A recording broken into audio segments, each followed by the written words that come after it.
Assalamualaikum warahmatullahi wabarakatuh. Bismillahirrahmanirrahim. Wal aqibatu lil muttaqin wala udwana illa 'alal zalimin.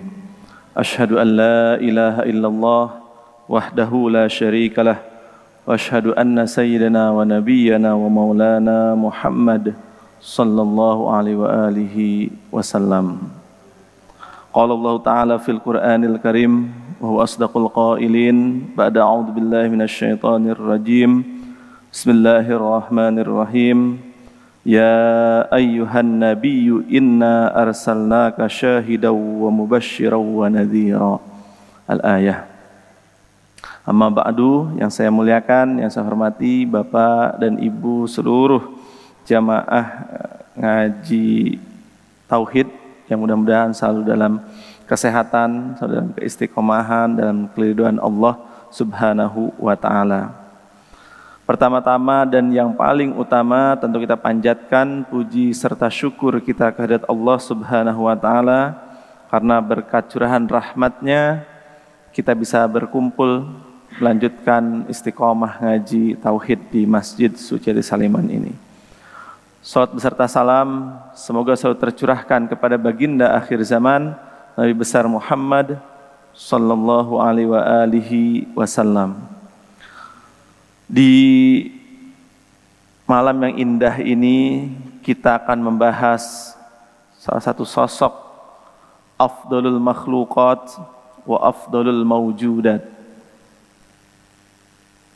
Makhluk terbaik yang pernah diciptakan oleh Allah Subhanahu wa Ta'ala dan entitas terunggul yang pernah dihadirkan oleh Allah Subhanahu wa Ta'ala.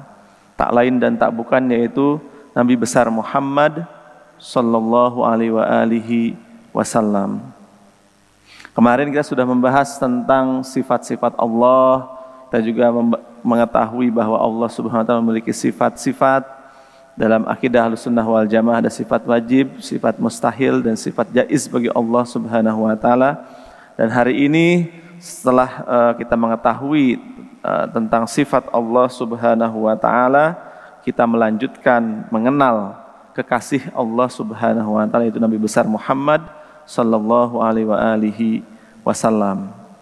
Bapak dan Ibu yang saya hormati semuanya, kita tahu Nabi besar Muhammad sallallahu alaihi wasallam merupakan anugerah terindah yang diutus oleh Allah Subhanahu wa Ta'ala kepada seluruh universe, kepada seluruh alam semesta.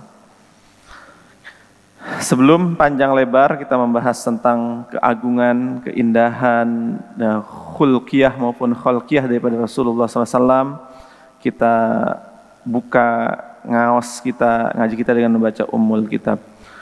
Ila hadrat Nabil Mustafa Sayyidina wa Nabiyyana wa Maulana Muhammadin sallallahu alaihi wasallam. Wa khususan ila masyayikhi wa syayikhi. Wa khususan ila muallifi hadzal kitab Imam Abu Ja'far At-Tahawi. Nafa'anallahu bihi wa bi'ulumihi fi darain. Al-Fatihah. A'udzu billahi minasy syaithanir rajim. Bismillahirrahmanirrahim. Alhamdulillahi rabbil alamin. Ar-Rahmanir Rahim. Maliki yaumiddin. Iyyaka na'budu wa iyyaka nasta'in. Ihdinas siratal mustaqim. Siratal ladzina an'amta 'alaihim ghairil maghdubi 'alaihim waladdallin. Amin. Qala al-muallifu rahimahullah wa nafa'anallahu bihi wa bi'ulumihi fi darain. Wa inna Muhammadan abduhu al-mustafa wa nabiyyuhul mujtaba wa rasuluhul murtada. Wa inna Muhammadan, dan sesungguhnya Kanjeng Nabi Muhammad sallallahu alaihi wasallam, abduhu, yaitu hambanya Allah Subhanahu wa Ta'ala, al-mustafa, yang terpilih.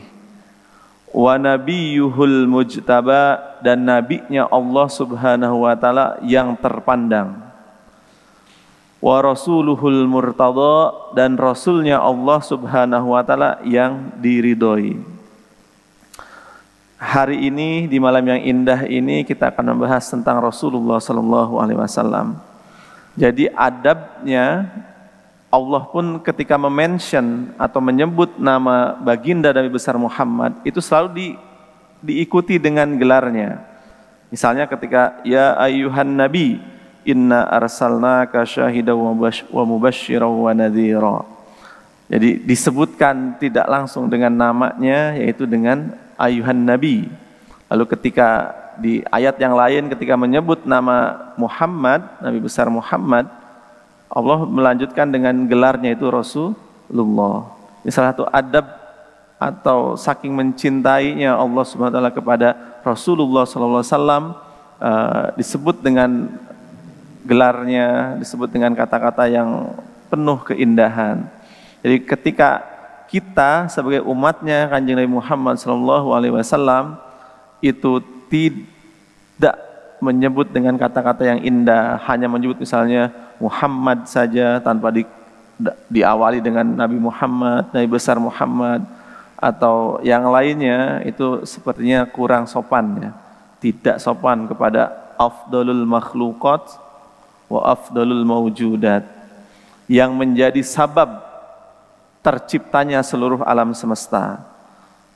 Menjadi keyakinan Ahlus Sunnah wal Jamaah, Nabi Adam alaihissalam itu dilahirkan betul manusia paling awal yang diciptakan oleh Allah Subhanahu. Tapi nur Nabi Muhammad SAW itu adalah bapak spiritual dari seluruh ruh-ruh yang ada yang diciptakan oleh Allah Subhanahu wa taala. Nurnya Nabi Muhammad sebagai wasilah diciptakannya seluruh alam semesta. Nabi Muhammad secara entitas sudah lebih awal dari seluruh makhluk lainnya dan menjadi sebab diciptakannya alam semesta. Salah satunya adalah nur Nabi Muhammad sallallahu alaihi wasallam. Tetapi beliau sudah dipersiapkan sejak azali menjadi nabi, menjadi rasul Allah Subhanahu wa taala. Diutusnya menjadi nabi adalah nabi terakhir, betul, tetapi disiapkan menjadi nabi jauh sebelum itu dan bahkan jauh sebelum Nabi Adam diciptakan, dilahirkan.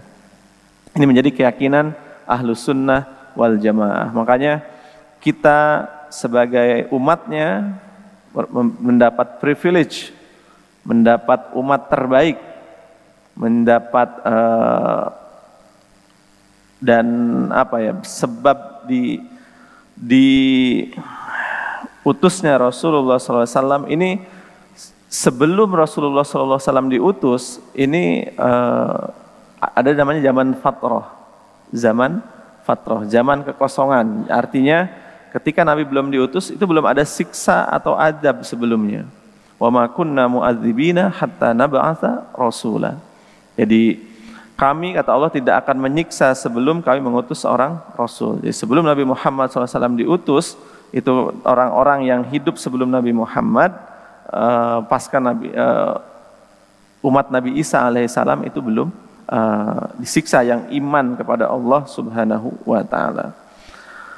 Dan menjadi keyakinan kita Nabi Muhammad adalah Nabi Mustafa, Nabi pilihan Allah Subhanahu wa taala, dan juga Nabi yang terpandang dan juga Rasul yang diridhoi. Nah, diksi Nabi dan diksi Rasul biasanya dibedakan dalam menjadi keyakinan kita. Nabi adalah manusia yang diberikan wahyu oleh Allah Subhanahu wa taala, tetapi tidak wajib untuk menyebarkan dakwahnya. Tetapi kalau Rasul, yaitu manusia yang diberi wahyu oleh Allah Subhanahu wa taala, beliau wajib untuk mendakwahkan ajarannya. Jadi setiap Rasul itu sudah pasti Nabi, tapi setiap Nabi itu belum tentu Rasul. Jadi itu perbedaan Nabi dan Rasul. Rasul beliau sudah pasti Nabi karena mendapatkan wahyu dan juga wajib menyebarkan ajarannya. Jumlah Rasul banyak sekali, ada 124.000 yang diturunkan oleh Allah Subhanahu wa taala, diutus oleh Allah Subhanahu wa taala kepada umat manusia, dan 124.000 nabi maksudnya. Saya ulangi lagi, 124.000 nabi dan juga sekitar 313 rasul yang diutus Allah Subhanahu wa taala kepada umat manusia. 25 nabi dan rasul yang wajib kita ketahui. Mulai dari Nabi Adam, Idris, Nuh, Hud, Soleh sampai kepada Nabi Muhammad sallallahu alaihi wasallam. Itu wajib kita ketahui, wajib kita imani. Dan dari 25 nabi tersebut dan rasul tersebut ada 5 yang diberi gelar spesial oleh Allah Subhanahu wa taala, disebut gelar ulul azmi. Rasul yang mendapatkan atau memiliki kemuliaan. Nabi Muhammad SAW, 5 tersebut, Nabi Isa alaihi salam, Nabi Musa alaihi salam, Nabi Idris alaihi salam, dan juga Nabi Nuh alaihi salam. Ini adalah nabi-nabi yang mendapatkan gelar ulul azmi oleh Allah Subhanahu wa taala. Karena dakwah Islamiyah yang mereka bawa yang sangat berdarah-darah, tidak mudah, mendapatkan tantangan yang luar biasa. Seluruh nabi ini, kalau kita lihat baca sirah nabawiyah, seluruhnya mendapatkan tantangan yang luar biasa. Apalagi kita tahu Nabi Muhammad SAW, beliau sudah di training oleh Allah Subhanahu wa taala sejak dalam kandungan. Sejak dalam kandungan Rasulullah SAW sudah ditinggal wafat oleh ayahnya. Beliau lahir dalam keadaan yatim.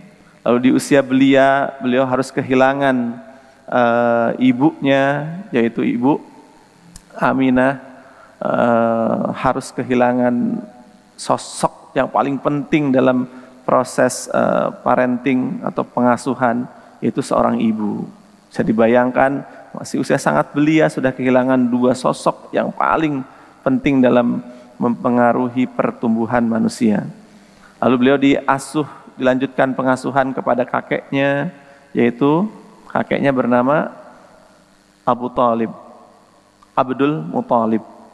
Ini kakeknya Abdul Muthalib. Beliau lanjutkan pengasuhan ke kakeknya. Kakeknya saat itu seorang yang sangat mulia dari Bani Hashim. Beliau tokoh sentral dalam suku Quraisy. Beliau adalah Chief of Makkah saat itu, pemegang kunci Ka'bah. Kalau hari ini mungkin bisa dikatakan mungkin wali kota ya. Jadi orang yang paling terpandang, dan beliau pun harus kehilangan sosok kakeknya di usia yang masih remaja. Akhirnya pengasuhan dilanjutkan kepada pamannya, yaitu Abu Talib. Abu Talib ini adik daripada ayahnya Nabi Muhammad SAW yang bernama Abdullah. Lalu bersama Abu Talib sejak remaja, sejak usia 12 tahun kurang lebih, sudah dididik oleh pamannya untuk berdagang ke Syam. Syam hari ini itu adalah Suriah, Palestina, Israel, dan Jordan, dan sekitar itu ya, disebut Syam. Diajak berdagang ke Syam, lalu di usia belia anak-anak tersebut, Nabi bukanlah tipikal yang mau tinggal diam di rumah karena yatim ya, tapi tidak seperti itu. Beliau gigih, beliau juga ikut menggembala kambing, beliau ikut berniaga ke Syam. Itu kalau hari ini berarti kan sudah ekspor impor ya. Jadi udah ke luar negeri beliau sejak kecil. Lalu di perjalanan beliau berjumpa dengan seorang pendeta soleh yang saat itu beragama Nasrani tentu saja, karena Islam bernama pendeta Bukhara ya. Dan beliau mengatakan jangan sampai anak ini diketahui oleh orang-orang Nasrani atau Yahudi saat itu, karena bisa dibunuh karena memiliki ciri-ciri kenabian. Dan sejak saat itu Nabi tidak lagi diajak berniaga ke luar negeri, ke Syam, karena khawatir disakiti kalau diketahui ciri-ciri kenabian Nabi Muhammad sallallahu alaihi wasallam. Lalu Nabi besar Muhammad sallallahu alaihi wasallam terus dipantik mentalnya, dididik dengan pendidikan terbaik. Beliau ketika bayi sudah diasuh di kawasan gurun pasir di Badui yang diasuh oleh Ibu Halimah Sa'diyah. Di tradisi orang Badui saat itu adalah orang Arab saat itu adalah menitipkan atau menyusupkan putra-putrinya ke kawasan yang di luar Makkah saat itu. Karena Makkah saat itu sudah sangat ramai, juga sudah metropolitan, dan Kalau di luar Makkah itu biasanya bahasanya jauh lebih baik untuk kefasihan bahasa dan lain juga untuk kesehatan. Di kawasan pedesaan itu jauh lebih baik, biasanya tradisinya dibawa ke daerah pedesaan. Dan beliau sampai usia anak-anaknya bersama Halimah As-Sa'diyah. Lalu Rasulullah SAW kita tahu diutus menjadi nabi, mendapatkan wahyu di usia 40 tahun ketika beliau bertahanus di Gua Hira. Jadi beliau bertahanus itu kurang lebih setiap bulan suci Ramadan beliau pergi ke Gua Hira. Gua Hira itu kalau kita tahu hari ini itu agak jauh dari Ka'bah, jadi agak berapa kilometer. Jadi spot yang sangat pas untuk bertahanus. Kita bisa melihat ke area Ka'bah, tapi juga di sana sepi, sunyi, senyap. Dan momen-momen sunyi ini yang biasanya menghadirkan kedalaman, menghadirkan kemantapan rohani, dan Nabi senang melakukan tahanus tersebut di kesunyian itu. Dan kita hari ini kehilangan kesunyian sebenarnya. Kita hari ini senang dengan keramaian. Kita dari pagi, dari bangun tidur sampai tidur lagi kita senang tersambung dengan keramaian, dunia media sosial. Fisik kita sendirian di dalam kamar, tapi pikiran kita, otak kita tersambung dengan dunia yang hektik, yang 24 jam per minggu terus menerus kita akses pengetahuannya, informasinya, yang akhirnya kalau kita terbiasa dengan hal-hal tersebut itu biasanya artifisial. Kalau kita jarang merenung, yang kita dapatkan adalah hanya kedangkalan-kedangkalan. Jadi perenungan itu penting untuk menambah kedalaman. Makanya dalam tradisi Islam akhirnya kita dianjurkan untuk terus berzikir, bertafakur, karena dalam berzikir di kesunyian, di keheningan itu akan datang inspirasi-inspirasi yang tidak bisa kita dapatkan di dalam keramaian. Ya, sesekali kita hadirkan momen sunyi di dalam diri kita, dalam hidup kita. Saya kira dalam semua agama itu ada dimensi spiritualnya. Dalam Islam kita ada zikir, ada dimensi tasawuf. Dalam agama lain juga ada meditasi dan seterusnya. Ternyata itu penting untuk mental health kita, untuk intelektualitas kita, itu sangat baik. Dan Nabi Muhammad SAW senang melakukan itu ketika belum diutus menjadi Nabi. Usia 40 tahun beliau menjadi Nabi, lalu beliau mendakwahkan Islam selama 23 tahun sampai beliau wafat di usia 63 tahun. Beliau mendakwahkan Islam di Makkah sekitar 13 tahun dan di Madinah sekitar 10 tahun. Dan di Madinah akhirnya Islam berkembang dengan sangat pesat sampai hari ini. Tapi semuanya tentu tidak mudah, perjuangannya berdarah-darah. Wa innahu khatamul anbiya'i wa imamul atqiya wa sayyidul mursalin wa habibu rabbil alamin. Nabi Muhammad SAW adalah khatam, sebagai penutup para nabi, wa imamul atqiya, dan pemimpin orang-orang yang bertakwa, wa sayyidul mursalin, dan penghulu para utusan, wa habibu rabbil alamin, dan kekasih pangeran atau Tuhan semesta alam. Ini adalah Nabi Muhammad SAW. Kita tahu beliau adalah penutup. Khotam bermakna penutup. Ada juga betul khotam bermakna cincin, tapi dalam konteks ini bukanlah cincin. Cincin biasanya penghias. Ini dalam salah satu madhab ada namanya Ahmadiyah yang menafsirkan bahwa khotam adalah sebagai bukan ada nabi pasca Nabi Muhammad SAW, yaitu Mirza Ghulam Ahmad.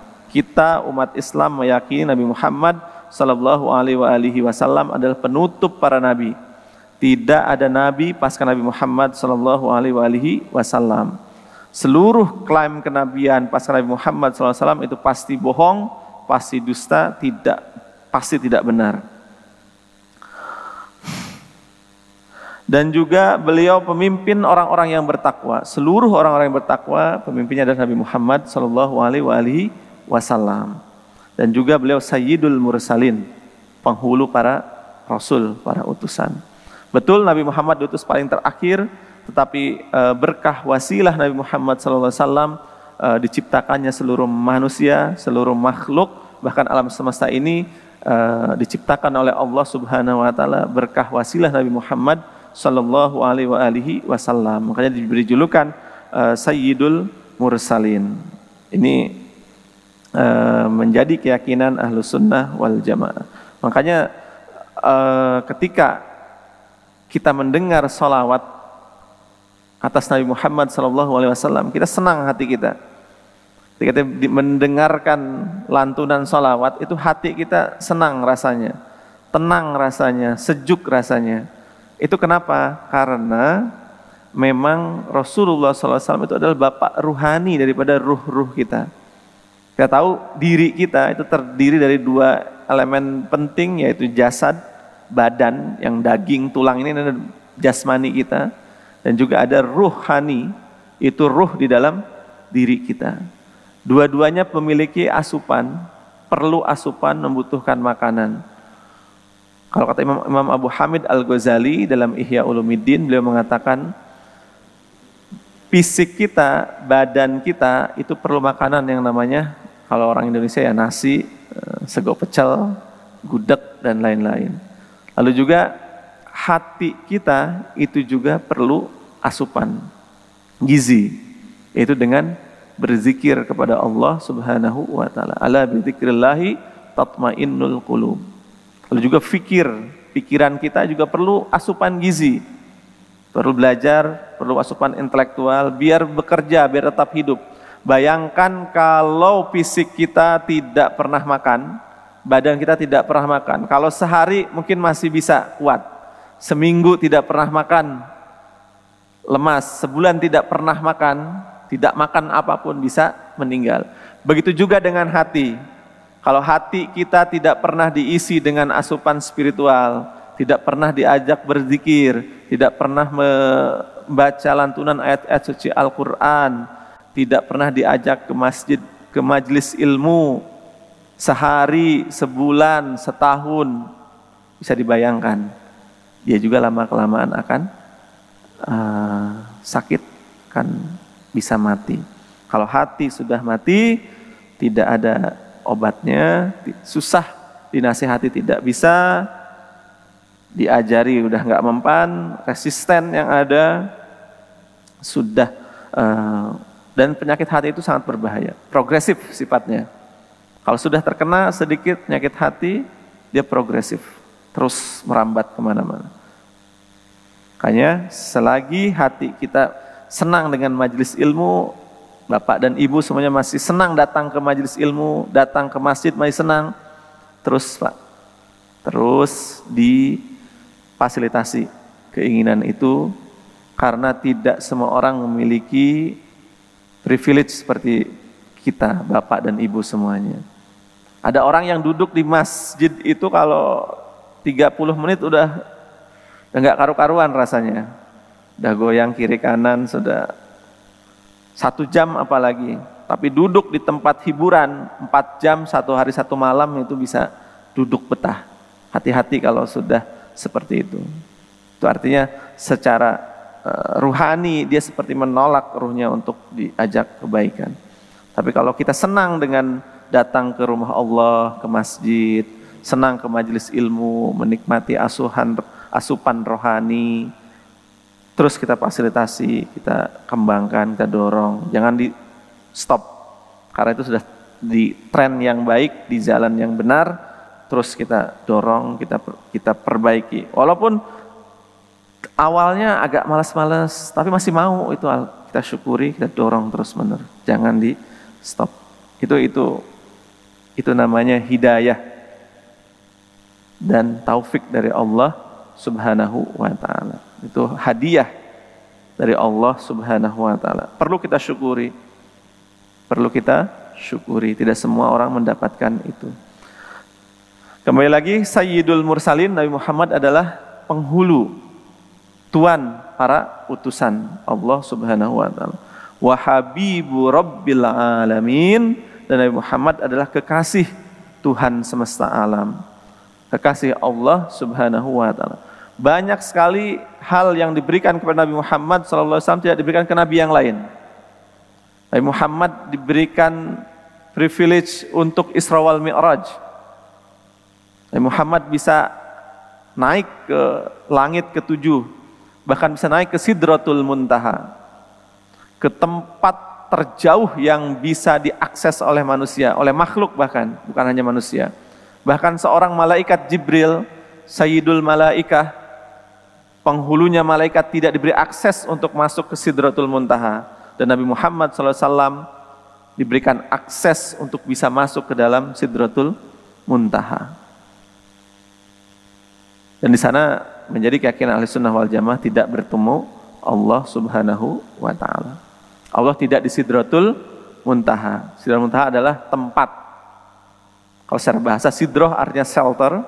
Shelter itu naungan atau tempat. Muntaha itu artinya tempat terjauh, tempat terakhir yang diciptakan oleh Allah Subhanahu wa taala. Tapi makhluk.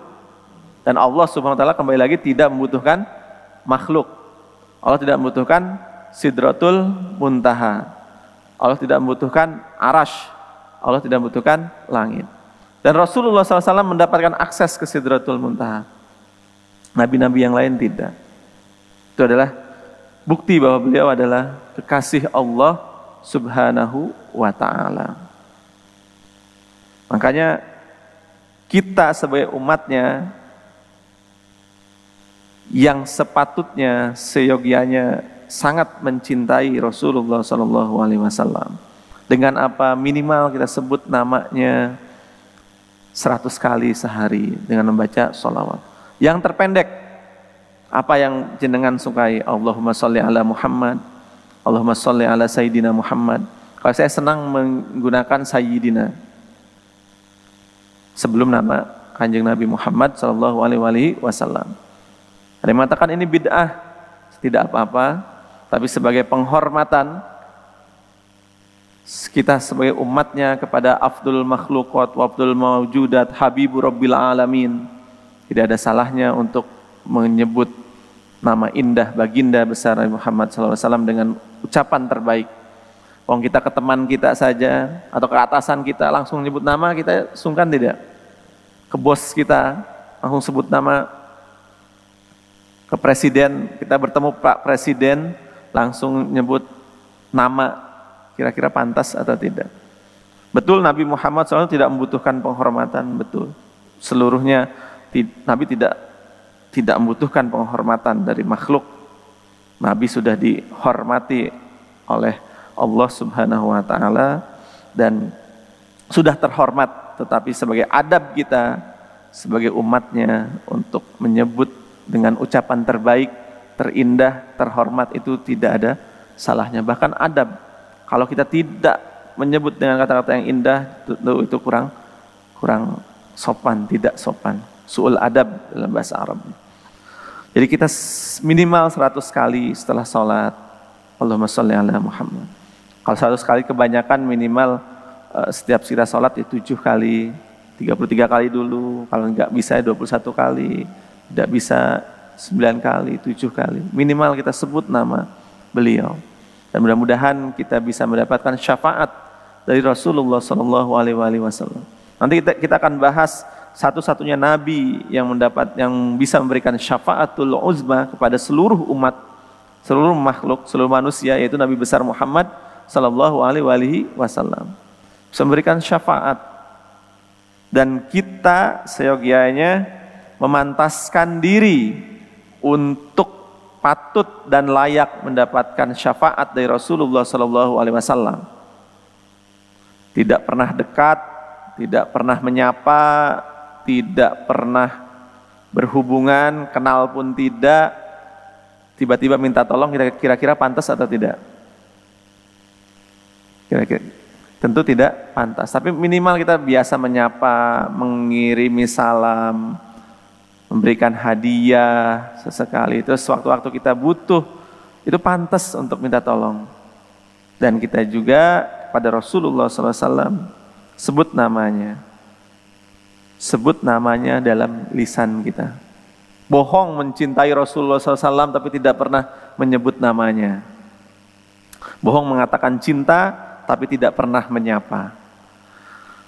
Sapa dalam setiap sholat kita. Bahkan dalam agama Islam, sholat ini tidak sah ketika tidak membaca nama Nabi Muhammad SAW. Dalam rakaat terakhir atau tasyahud akhir, termasuk rukun sholat adalah membaca tasyahud. Dan salah satu lafadz tasyahud di akhirnya itu adalah ada lafadz syahadat. Dan lafadz syahadat, asyhadu an la ilaha illallah wa asyhadu anna sayyidana Muhammadan abduhu wa rasuluh. Atau wa asyhadu anna sayyidana Muhammadan Rasulullah. Bahkan tidak sah keimanan seseorang ketika dia bersyahadat tanpa menyebut nama Nabi Muhammad sallallahu alaihi wasallam. Bayangkan betapa krusialnya, betapa pentingnya baginda besar Nabi besar Muhammad sallallahu alaihi wasallam dalam agama kita. Dan beliau menjadi wasilah kita semuanya mendapatkan nurul Islam, cahaya Islam. Sebut nama beliau dalam sehari-hari kita. Minimal sekali. Tentu jenengan semua punya standar minimal, tapi usahakan istiqomahkan. Dalam setiap habis sholat kita sebut namanya. Sholawat terserah yang jenengan hafal. Allahumma sholli ala Muhammad. Kalau misalnya pengen yang agak panjang, misalnya Allahumma sholli ala sayyidina Muhammad tibbil qulub wa dawaiha. Atau pengen yang lebih panjang lagi, misalnya Allahumma sholli ala sayyidina Muhammadin nuri wa alihi. Allahumma sholli ala sayyidina Muhammadinil fatih lima uglik wal khatimi lima sabaq nasrul haqqi bil haqq, dan seterusnya. Banyak sekali. Atau salawat nariyah, Allahumma sholli salatan kamilatan wa sallim salaman taman. Atau salat ibrahimiyah, Allahumma sholli ala sayyidina Muhammad wa ala sayyidina Muhammad kama barakta ala sayyidina Ibrahim. Banyak sekali modelnya. Terserah apa saja yang paling jenengan hafalkan, paling hafal. Yang penting beliau selalu ada di dalam diri kita, namanya selalu berkumandang dalam lisan kita. Dan Nabi Muhammad SAW sudah diproyeksikan menjadi nabi jauh sebelum diutus menjadi nabi. Jadi ada klaim bahwa Nabi Muhammad baru menjadi nabi, baru diproyeksikan menjadi nabi ketika usia 40 tahun saja. Tidak, Nabi Muhammad sudah diproyeksikan jauh sebelum alam semesta ini diciptakan. Karena kita tahu Allah mengetahui seluruhnya. Allah yang menciptakan seluruh takdir manusia. Allah sudah menciptakan seluruh takdir alam semesta jauh sebelum menciptakan alam semesta. Dan juga Allah sudah menciptakan takdir Nabi Muhammad SAW sebelum mengutus Nabi Muhammad SAW. Beliau diciptakan secara disiapkan secara ruhani maupun secara physically untuk menjadi seorang nabi, seorang rasul. Wa kullu da'wan nubuwati ba'dahu fagiyun wa hawa. Dan seluruh dakwah kenabian setelah Nabi besar Muhammad SAW itu pasti palsu, pasti salah, pasti menyimpang. Dalam teks yang lain, wa kullu da'watin nubuwati ba'dahu fagiyun. Ada fagoyun, ada fagi.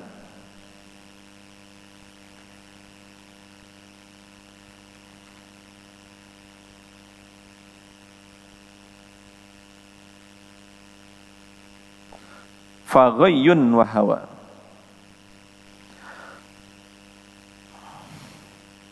Sudah pasti palsu, sudah pasti menyimpang.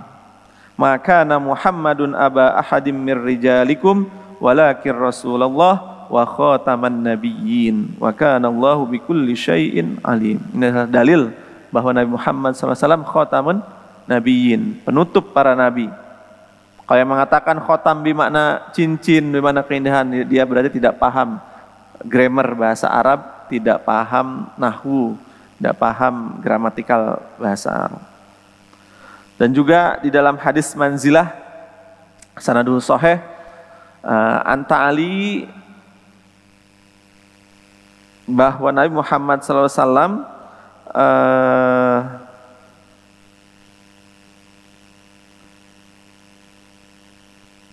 dalam hadis manzilah, ya Ali anta minni bimanzilati Harun min Musa illa annahu la nabiyya ba'di. Ini secara teks sangat clear, sangat jelas. Ya Ali, wahai Ali, anta minni, posisi engkau kepadaku, di sisiku, bimanzilati Harun min Musa, seperti posisinya Harun dan Nabi Musa alaihissalam, seperti posisi Nabi Harun dan Nabi Musa alaihissalam. Jadi berkeluarga sangat dekat sekali. Illa annahu la nabiyya ba'di, kecuali bedanya kalau Nabi Harun adalah Nabi, Sayyidina Ali bin Abi Thalib bukanlah Nabi. La nabiyya ba'di, tidak ada Nabi setelahku. Jadi tidak ada Nabi pasca aku, kata Rasulullah Sallallahu Alaihi Wasallam. Ini sangat clear teksnya dalam hadis sahih. Dan apapun klaim kenabian itu pasti bohong. Tapi anehnya, uniknya, selalu saja ada orang setiap zamannya itu mengaku-ngaku menjadi Nabi. Dan anehnya lagi, klaim itu ada saja yang percaya. Ada saja yang percaya bahwa Nabi Muhammad, ada Nabi pasca Nabi Muhammad SAW. Di Indonesia kita tahu ada beberapa oknum yang mengaku Nabi, dan anehnya mereka itu punya pengikut. Itu uniknya. Ini insya Allah Bapak dan Ibu semuanya yang ikut ngaji Tauhid, insya Allah tidak akan percaya klaim-klaim kenabian, karena sudah tahu dengan pasti secara akal maupun secara tekstual, secara dalil, tidak mungkin ada Nabi pasca Nabi Muhammad Sallallahu Alaihi Wasallam. Wa huwal mab'utsu ila ammatil jinni wa kafatul wara. Dan Nabi Muhammad SAW itu diutus kepada seluruh jin, dan juga beliau diutus kepada seluruh jin dan kepada semua manusia dengan petunjuk dan dengan cahaya yang benar. Bil haqqi wal huda, dengan yang hak, dengan benar dan petunjuk, wa bin nuri wad diya, dan dengan cahaya dan juga sinar yang benderang. Jadi kenabian Nabi Muhammad SAW itu kepada seluruh alam. Jin itu mengakui kenabian Nabi besar Muhammad SAW. Dan dalam hadis sahih, dalam Sahih Muslim misalnya, ketika Nabi Muhammad SAW lewat di pepohonan, para pohon bersalam kepada Nabi Muhammad SAW. Assalamualaikum ya Rasulullah.